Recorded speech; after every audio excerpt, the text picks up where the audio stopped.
igreja, quando o pastor me convidou, ele disse o nome da igreja, então essa igreja eu não conheço ainda. E é uma alegria poder aqui estar. Com Adão, conhecido já há muito tempo, foi pastor dele. Fez o casamento do meu piá, né? E hoje é pastor também, né? E hoje é pastor também. Pastor. Mas é uma alegria poder estar aqui com os irmãos nesta manhã.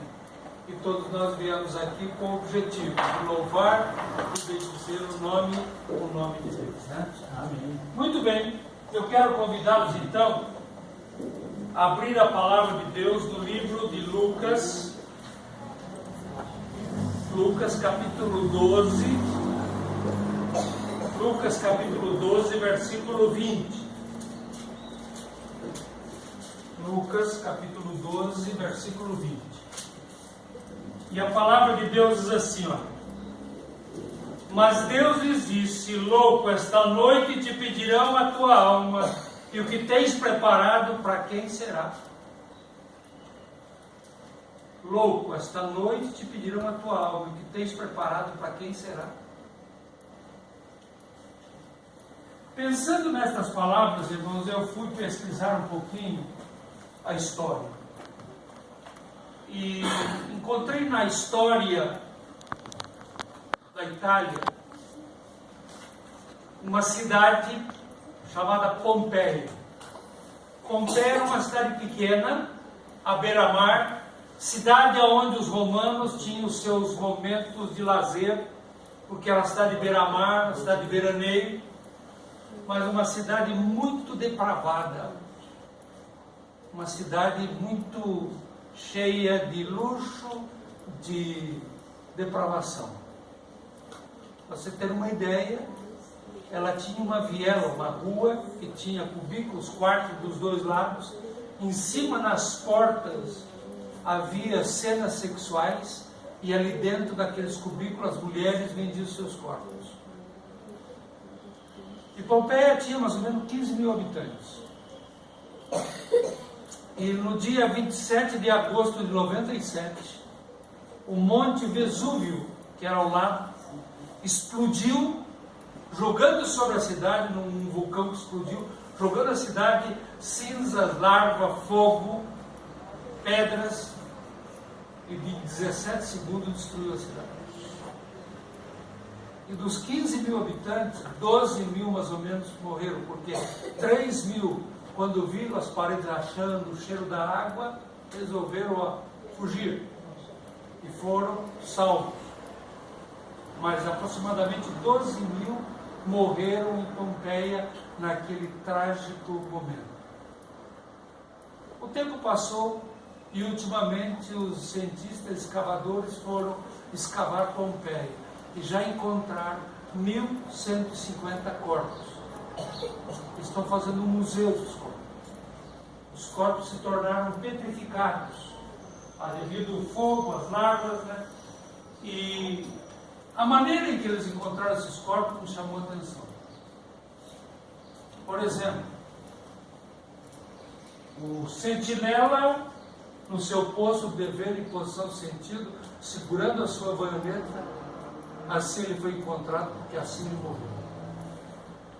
O ébrio, lá no bar, no botequim, levando o copo de bebida à boca, assim ele foi encontrado, assim ele morreu. Pessoas naqueles cubículos em posições sexuais, assim foram encontradas e assim morreram. Mas o que mais me chamou a atenção foi o corpo de um homem que estava em posição de quem estava correndo, provavelmente fugindo, como os outros queriam fugir também, com sua cabeça decepada, com um saco de moedas de ouro nas costas. Provavelmente voltou à sua casa para buscar a sua riqueza, com aquilo que ele estava mais apegado, e por isso perdeu a sua vida. Estava apegado à riqueza, aos seus bens, um saco de moedas de ouro. Perdeu a vida por isso. Eu pergunto para você nesta manhã, a que está você apegado? O que tem mais valor na tua vida? O que é mais importante na tua vida? Sabe, a gente se apega com tantas coisas, né? É roupa, é casa, é móveis, é carro, é trabalho, é família, tanta coisa que a gente se apega. E aquilo que a gente se apega pode levar a gente a ter vida ou ter a morte. Não tem outro jeito. Jesus só via o que? Dois caminhos. O caminho que conduz à perdição e o caminho que leva à vida. O caminho que conduz à perdição é fácil, é largo, é espaçoso. E o que conduz à vida eterna é difícil, apertado. Então a pergunta é: a que está você apegando? O que você escolheu na tua vida para se apegar? Pensando nisso, Jesus diz para nós algo bem interessante. Mateus capítulo 24, versículo 37 em diante, veja o que disse Jesus ali. Ele diz assim, ó, Mateus capítulo 24, versículo 37 em diante, ele diz assim: pois assim como foi nos dias de Noé, também será na vida do Filho do Homem. Porquanto assim como nos dias anteriores ao dilúvio, comiam, bebiam, casavam e davam-se casamento, até o dia em que Noé entrou na arca, e não o perceberam, senão quando veio o dilúvio os levou a todos. Assim será também a vinda do Filho do Homem. Estamos ou não próximo da volta de Jesus? Amém? Amém. Nós estamos próximos da volta de Jesus. E disse Jesus que próximo da sua volta seria como nos dias anteriores ao dilúvio. Eles comiam, bebiam, casavam, davam alguma maldade nisso? Nenhuma. O problema é a intenção e aquilo que estava pegado. Por quê? A Noé diz que muitos, e ela ainda diz, olha, não seja um pregador de Noé.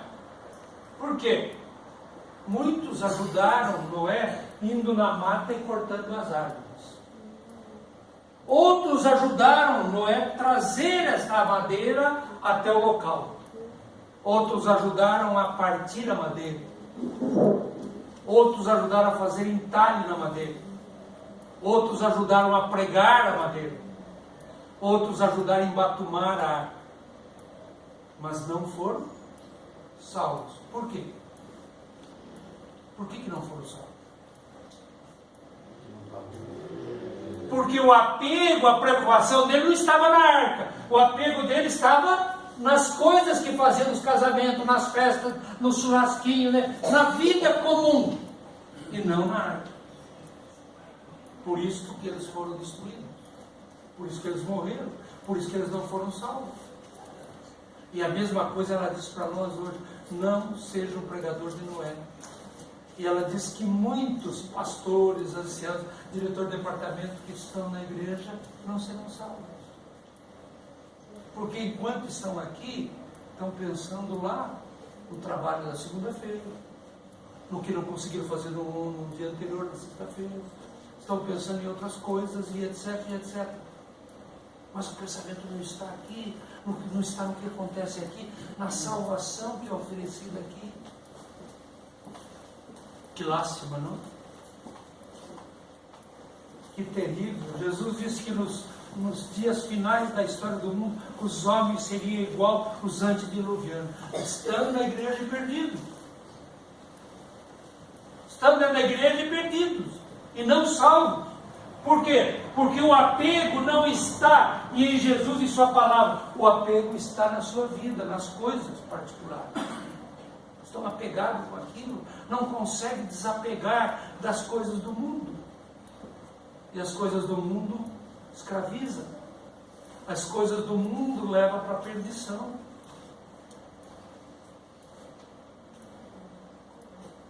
Nós tivemos aí a pandemia. A igreja fechou.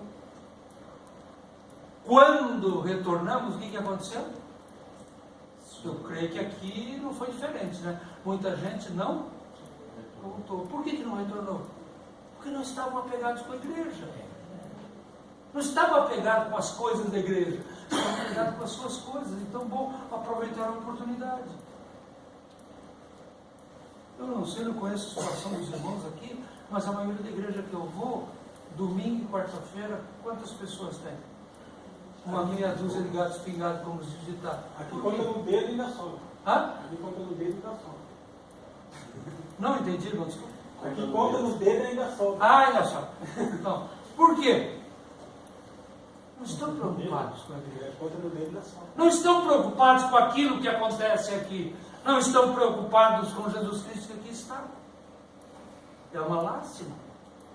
O apego das pessoas muitas vezes não estão naquilo que é sagrado. Estão naquilo que é vulgar, naquilo que é profano. E Jesus disse que próximo da volta dele, assim seria. Seria como nos dias anteriores do dilúvio. Quantas pessoas ajudaram Noé? Uma centena, pelo menos, para construir uma arca daquele tamanho. Quantos foram salvos? Apenas 8 pessoas. Por quê? Porque as pessoas não estavam apegadas à arca. Mas a Bíblia conta uma outra história que dá para a gente ilustrar isso também. Quando Ló separou de Abraão, ele foi para onde? Onde ele escondeu? As campinas de Sodoma e Gomorra. Era bonito, maravilhoso, produtivo. Sabe, as pessoas sempre procuram isso. Quando eu era garoto, fui criado na cidade de Andina, no norte do Paraná. E naquele tempo chegava uma pessoa na igreja e dizia, vamos sair da semana, nós estamos indo embora. Mas vocês vamos embora para São Paulo. Falar com a boca cheia. E aí perguntava por quê, dizia, não, porque lá tem serviço para todo mundo, os filhos vão trabalhar, a esposa vai trabalhar, todo mundo vai trabalhar. E ia todo mundo para São Paulo. Não ia 5 anos, não tinha mais ninguém.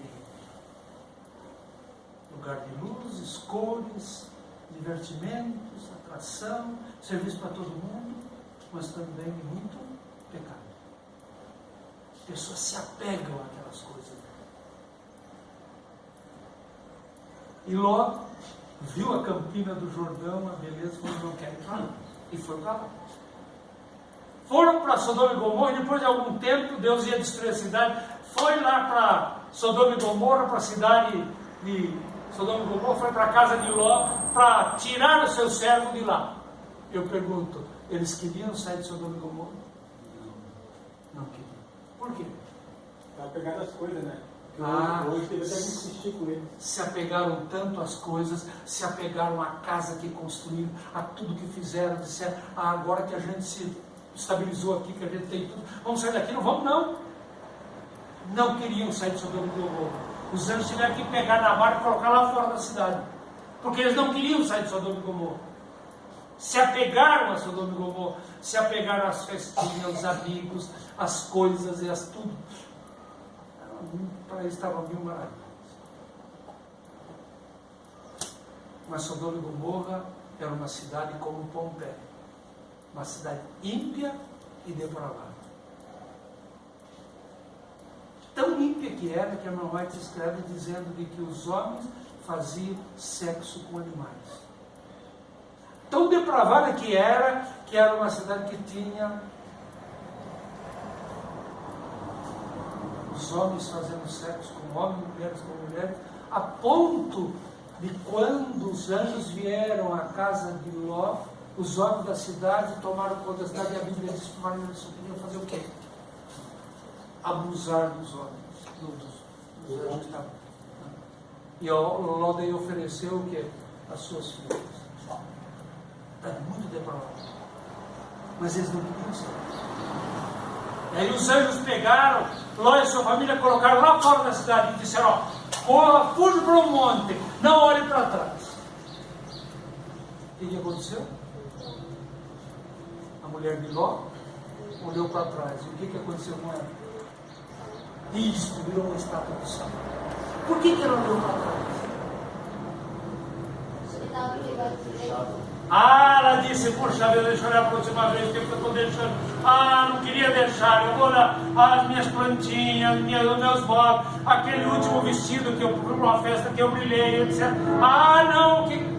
Ela olha para trás, se transforma numa estátua de sal. Qual a diferença da mulher de Ló e daquele homem lá de Pompeia? A única diferença é que ela se tornou uma estátua de sal. O homem se tornou uma estátua do quê? De pedra, petrificada, pelo fogo. Mas a intenção dos mesmos era o quê? A mesma. Aquilo com que estavam apegados. O homem com a sua riqueza, o saco de moedas de ouro. A mulher com as coisas que ela tinha sobre ela.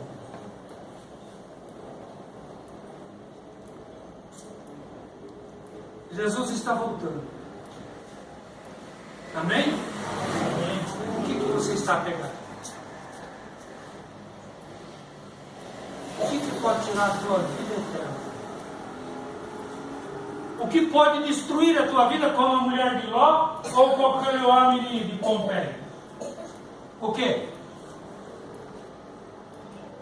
Sabe, o grande problema, eu tenho 70 anos, fiz segunda-feira retrasada. E eu comecei a pregar por 10 anos.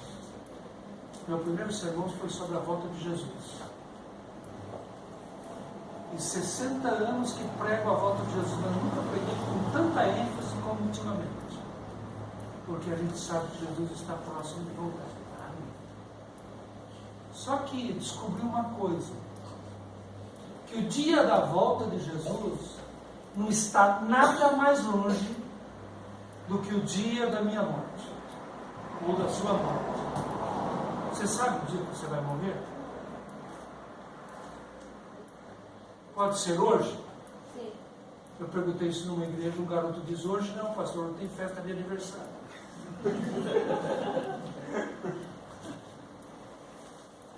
Mas pode ou não pode ser hoje? Pode ser hoje, amanhã. A questão é que a gente não sabe o dia da morte. E quando a gente morre, é uma pergunta besta, né? Vocês podem responder de forma também. É uma pergunta, quando a gente morre, já fui em milhares de funeral. Vocês viram o que a pessoa leva dentro do caixão? O que a pessoa leva? Mas não leva mais nada? Você leva aquela roupa que ela tira aqui. Põe lá uma roupa, umas flores, um véuzinho, mas leva alguma coisa? Não. Então por que a gente fica apegado a tantas coisas? E agora está programado para os defuntos não ir mais de sapato. Não. Menos a mudança ainda. Fica mais leve. É verdade, você não vê defunto mais nem com sapato. Morreu o assunto aí. Daqui uns dias. É. Então o que você leva? Não leva nada. E a gente muitas vezes fica tão apegado às coisas, sendo que a gente quando morre não tem nada. A gente deixa de tudo. Deixa os bens muitas vezes para os filhos brigarem. Eu, como pastor, já tive que intervir em muitas famílias por causa de problema de herança. A esposa, o marido morre, ela traz outro homem para dentro de casa, que mexe nas coisas dele, muda tudo. Ele traz outra esposa que joga as panelas fora, porque é tudo novo, ele mexe tudo. Por quê? Sabe, lá na minha terra, vem uma família muito simples. E lá na minha terra, outro dia morreu um amigo da gente. E aí, um rapaz novo, 2 filhos, esposa, 2 filhos. E aí está lá a esposa na beira do caixão chorando. E um primo chega lá, que a gente muitas vezes fala as coisas erradas na hora errada. Né? Por exemplo, então uma pessoa que você chega lá, não chora, ele está num bom lugar. Ô mentiroso.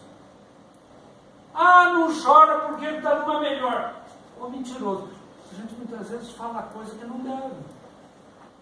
Mas ele chegou lá e falou pôs a mão no ombro da viúva e disse, não chora não. Por que você está chorando? Daqui uns dias você arruma outra em casa. Sabe o que ela respondeu para ele? Sabe que era isso mesmo que eu estava pensando? gente não tem nada. Morreu? Acabou tudo.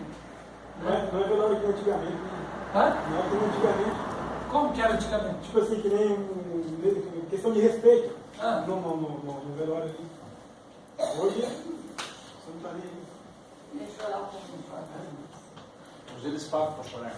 Eles contratam uma pessoa para chorar. A última igreja que eu fui pastor, morreu lá um camarada, trouxeram para a igreja, quando foi 9 horas, disse, bom, vamos embora. Foram todo mundo embora, fecharam a igreja e deixaram o defunto sozinho. Voltaram só no outro dia de manhã. Então, irmãos, Jesus está voltando. Se Jesus está voltando, a gente está próximo da morte. E se a gente está próximo da morte ou Jesus está voltando, por que a gente está pegado às coisas?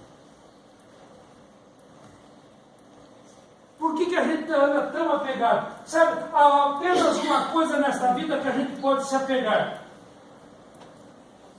a palavra de Deus e Jesus Cristo, nada mais. Somente a isto que a gente pode se apegar. A passagem que a gente leu é daquele homem, parábola que Jesus contou, do homem que colheu bastante, sabia o que fazer, ele disse, vou construir mais celeiros, vou guardar, e daí vou dizer para a minha alma, come, bebe, dorme e folga. E aí já responde, dizendo o seguinte, loucos, esta noite pedir a tua alma, que tem feito para que se a tudo que você está apegado na tua vida, você está apegado à palavra de Deus, está apegado a Jesus Cristo, que é o que tem mais valor. Sabe, irmãos, a gente muitas vezes pensa que a vida da gente vai durar a eternidade do jeito que está. Alguns, pela maneira que alguns vivem, eles estão declarando que eles vão vir. Jesus vai demorar para voltar. Andam tão apegados com as coisas que não tem tempo para Deus. Até que nem vem mais, né? Sabe? Eu pergunto, como é que está lá na sua casa, no seu lar? Você tem dedicado tempo, se apegado a Jesus Cristo, fazendo o culto familiar de manhã e à noite? Você tem vindo aos cultos da igreja, sábado, domingo, quarta-feira? Você tem lido a palavra de Deus, a Bíblia Sagrada? Você tem se apegado a isso ou está apegado a outras coisas que não tem tempo? Sabe, muitos chegam em casa, né, sai de manhã correndo porque tem que trabalhar, volta correndo, algumas vezes nem volta para almoçar, volta para o trabalho e de tarde chega em casa cansado. Toma banho, faz a sua refeição e aí senta no sofá e diz, puxa vida, mereço um descanso, trabalhei o dia todo e merece mesmo. E aí liga uma televisão e assiste 2, 3 horas de verdadeira porcaria. E não tem tempo para Deus.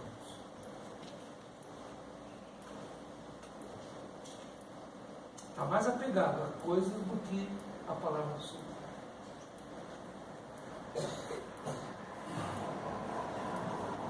Recebe o salário no final do mês, ou mensal ou diário, conforme seja, até como o lavrador que é de 6 meses.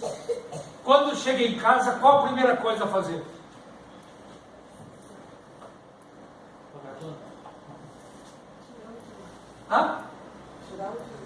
Não, vamos passear, vamos. Quando recebe o salário no final do mês, chegando em casa, qual é a primeira coisa a fazer? Vamos pro shopping.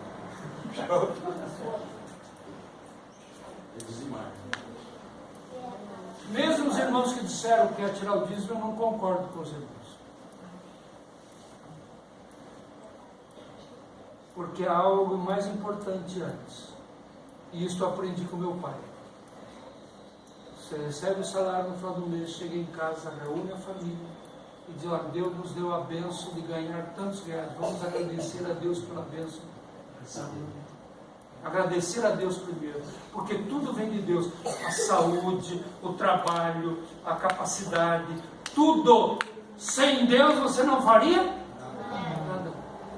Então a primeira coisa é chegar em casa, agradecer a Deus pela bênção recebida. Aí depois que levanta, eu agora concordo com os irmãos.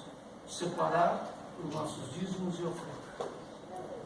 E quando nós separamos o nosso dízimo, o que nós estamos reconhecendo? Que Deus é superior a nós. Que Deus é dono de tudo.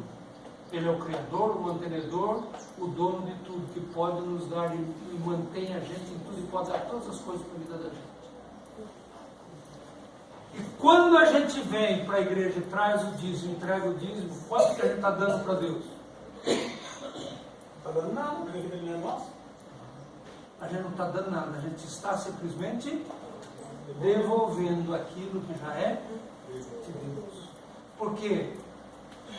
Muita gente não entende quando a Bíblia diz que roubará o homem a Deus. Acha muito pesado isso. Mas é que muitas vezes a gente não entende. Quando a gente recebe o salário, tem aquele dinheiro, enquanto não devolve o dízimo, quanto que a gente tem?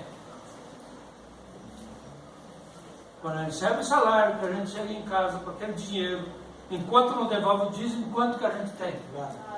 Hã? Ele não tem nada, porque tudo é de Deus. Tudo pertence a Deus. A gente só tem alguma coisa depois que a gente devolve o dízimo. Que daí Deus diz, filho, o restante agora é seu. Usa para o teu bem, para o bem das pessoas que estão ao teu redor. Portanto, a gente só tem algo depois que a gente devolve o dízimo. Por isso, quando a gente recebe, como disse alguém, vai pagar conta ou vai gastar no shopping, tá? A gente está gastando dinheiro que não é nosso, um dinheiro que é de Deus. De Deus. Agora, quando é que a gente dá alguma coisa para Deus?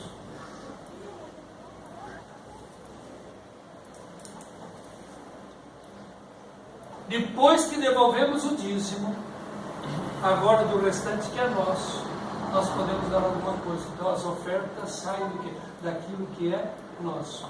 E a oferta, a gente reconhece o que quando a gente dá as nossas ofertas? O que a gente reconhece? Parece que Deus deu o seu filho, né? Uma oferta por cada um de nós. Então muita gente acha que é bênção de Deus. Não, as bênçãos de Deus a gente reconhece com o dízimo. As nossas ofertas, a gente vai lá no Velho Testamento que a gente pode entender muito bem. Quando as pessoas traziam para o santuário uma oferta, o que eles traziam? Cordeiro. E o cordeiro representava quem? Jesus Cristo. Então as nossas ofertas representam o que? A nossa gratidão pela salvação oferecida por Jesus na cruz do Calvário. Veja, nós não estamos comprando a salvação. Nós estamos louvando, agradecendo aquilo que Deus fez por nós quando deu seu Filho para morrer por nós. Então é um coração grato, é um coração profundamente agradecido a Deus, que louva o Senhor, que agradece ao Senhor pelas bênçãos recebidas do Senhor na nossa vida. Portanto, mordomia é uma forma de administrar os nossos recursos conforme a vontade de Deus, conforme as bênçãos de Deus, bênçãos materiais e bênçãos espirituais. Por isso, o pastor está adotando aqui no distrito um termo que chama-se adote. A de amor, D de doe, O de ore, e T de testemunho. Portanto, ame a Deus sobre todas as coisas. Mateus capítulo 22, versículo 37. O que diz lá? Mateus capítulo 22, versículo 37. E a palavra de Deus diz para nós o seguinte, 22 de Mateus, versículo 37. Diz assim, respondeu-lhe Jesus, amarás o Senhor teu Deus de todo o teu coração, de toda a tua alma e de todo o teu entendimento. Então, nós precisamos amar a Deus sobre todas as coisas. Então, ame a Deus, mas nós também devemos dedicar tempo, porque a palavra de Deus diz, ajudar ao nosso próximo. as pessoas necessitadas, amar as pessoas. Então, o nosso amor, ele é horizontal e vertical, né? Vertical primeiro, depois o horizontal. A Deus e ao próximo. Tá? Esse deve ser o que nós devemos realizar na nossa vida. Segunda palavra do item do adote, doe. Ser generoso e repartir o que temos aos necessitados. Provérbios capítulo 28, versículo 27. Provérbios capítulo 28, versículo 27. Diz: o que dá ao pobre não terá falta, mas o que dele esconde os olhos será cúmulo de maldição. Então, o que dá ao pobre não terá falta, porque é como um bumerangue, né? Sempre volta para a gente. Se ajuda os outros, a bênção vem para a gente. Deus chama para compartilhar nossos recursos, nosso tempo, dinheiro, habilidade, talento, honrando a Deus e levando esperança aos que sofrem. Então, primeira palavra, amor. Então, ame a Deus e ao próximo. Segunda, doe, ser generoso, repartir, ajudar o necessitado, faz parte da nossa vida. A gente não pode estar apegado somente a si, a gente tem que ajudar, né? A natureza é assim, a natureza ela é pródiga, ela multiplica. Por exemplo, você planta um grão de milho na terra, quantos grãos ele produz? Muitos, né? Então você planta um grão na terra, uma espiga de milho, tem 14 carreiras. Pode contar isso. Na roça a gente fazia isso na hora do almoço para ver quem ia comer isso primeiro. Quem achasse a maior, então tem 14, algumas de 15, muito raro, milhares, né? Uma de 16 carreiras, de 33 grãos. Quanto que dá isso? Dá quase 500 grãos. E o 480 gramas. O quê? 480 gramas. São quase 500 gramas. Né? Então, e normalmente um pé dele produzir uma espiga, muitas vezes produz duas. Então vai dar quase 1000 grãos de um grão. Então, a natureza é pródiga, ela reparte. Assim deveria ser também a nossa vida. Né? Repartir com as pessoas, ajudar a necessitar. Nós fazemos parte de um corpo, nós fazemos parte de uma igreja, nós fazemos parte de alguém que é o líder dessa igreja, que é Jesus Cristo. E Ele espera que a gente se doe. Não está tão apegado às coisas, faz mal, prejudica, traz doença. Né? Então, que a gente possa ser alguém generoso. A outra palavra de adote é o óleo. Ter vida de comunhão constante com Deus, oração. Orar sem cessar, diz 1 Tessalonicenses 5,17. Orar sem cessar. A oração tem um poder extraordinário, maravilhoso. Tudo que a gente precisa está muitas vezes centralizado na oração. Por isso já dizia alguém, muita oração, muito poder. Pouca oração, pouco poder. Nenhuma oração, nenhum poder. Porque a oração é a mola mestra da vida do cristão. Tudo que a gente não consegue, normalmente, a gente consegue através da oração. Então a gente deve orar sem cessar. E por último, é o testemunhar, ou o testemunho.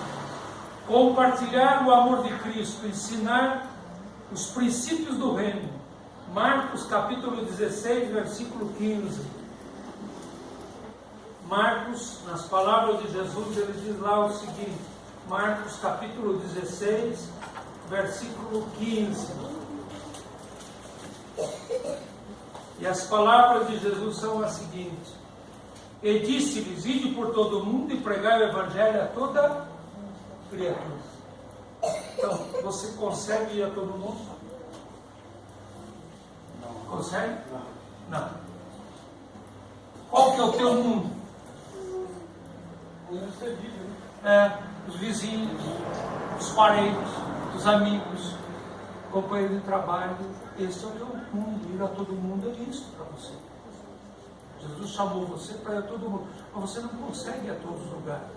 Você não consegue ir para a China, para a Europa, mas você não consegue. Você tem duas maneiras de ir para todo mundo. Primeira é compartilhar com seus amigos, vizinhos, parentes, companheiros, trabalho, se puder. O segundo é ser fiel nos dízimos e nas ofertas. É a maneira que você tem de ajudar a pregar o Evangelho na mundo inteiro. Então, nesta manhã, o Espírito Santo está aqui nesse lugar. Amém. Ele está falando ao teu coração, para que você deixe de ser apegado às coisas deste mundo. Ser liberal para consigo, para com os amigos, para com os irmãos da igreja, para com as pessoas que são necessitadas, para com Deus, para com a igreja, para que quando Jesus voltar, ele possa dizer: servo bom e fiel, no pouco fosse fiel, sobre os muitos te colocarei. Entra para o gozo do Senhor. Portanto, a pergunta que eu comecei lá no começo, eu a repito agora. Aqui está você apegado. Tem valor o que está apegado? Vai lhe conduzir à vida eterna? Ou o que você está apegado vai levar você à perdição eterna? Jesus disse: louco esta noite pedirão a tua alma, o que tens preparado para quem será? Para quem que vai ficar? E o pior não é isso. Se ficar para filhos, brigar, não é problema deles aí. Agora, se ficar para condenação da tua vida, você fez Esse negócio. Portanto, que Deus abençoe. Ele ajude você a desapegar das coisas e se apegar àquilo que tem valor, aquilo que conduz à vida eterna. Quando eu era garoto, meu pai gostava de cantar em quarteto. E ele saía da cidade e ia numa fazenda junto com os outros amigos ensaiar lá na casa de um irmão que morava nessa fazenda, ensaiar o quarteto. E a gente que era criança, a mãe daquele jovem ali, ó, ela queria ir junto e era gostoso, ia brincando, e outro pela estrada fora, era 6,5 km da cidade, era uma delícia. Só que o quarteteiro não tem hora para parar, e eles iam ensaiando, ele dava meia-noite, 1h, e depois para voltar. Aí que era o problema. Mas eu não esqueço, aquilo foi uma vez, eu não esqueço do hino que eles cantavam, que ensaiavam e cantavam, que ficou marcado. O hino dizia: se a morte vier hoje te levar, como estás com Deus? Aí está, e aí o hino continua: se a morte vier hoje, como estás com Deus? Que você possa pensar nisso, que você possa meditar nisso, desapegar das coisas do mundo que não tem valor, que leva à condenação, à perdição, ao inferno, mas se apegar a Jesus e a sua palavra para estar preparado para o céu. É o meu desejo de oração. Amém. Amém.